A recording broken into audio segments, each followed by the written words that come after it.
Hi, I'm Sam Peurifoy. I'm the CEO over at Playground Labs. We're part of the group that's building Project Drone Galaxy with DRL. Project Drone Galaxy at its heart is really our way of expressing the core drone fantasy to a much more approachable and casual player base. We want to build something that you could take to your younger cousin or your parents and have everybody playing and having a great time all together.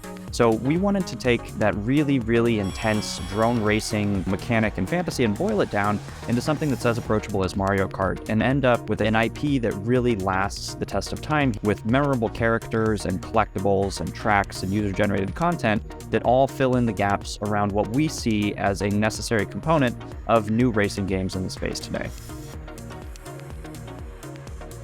Project Drone Galaxy is really unique because it leverages some of the more interesting components of user-generated content and digital asset ownership. Games are becoming more and more about users creating the environments and modding the environments and really having ownership of the things that they do create and add to the gameplay.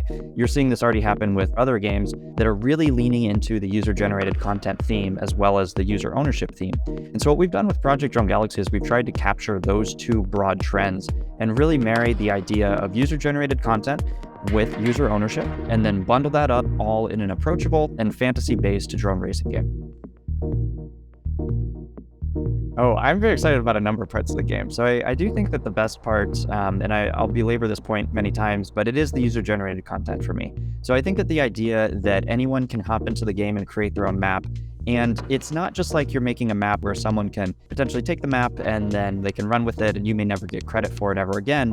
When you make a map in Project Drone Galaxy, you really can have the ability to own that asset. And when someone else plays on it, if they happen to play in ranked races or tournament races, you can potentially earn royalties and kickbacks for your participation in creating that content that other people use.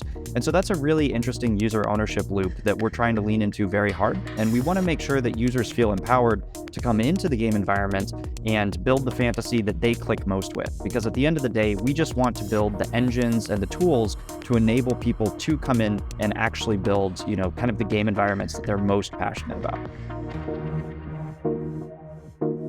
I think the players will love the characters. The characters are fun, and I think that our approach with having individual componentized modules where you can mix and match and create your own favorite drone, you can find your own favorite characters and follow their own story as they progress through the game.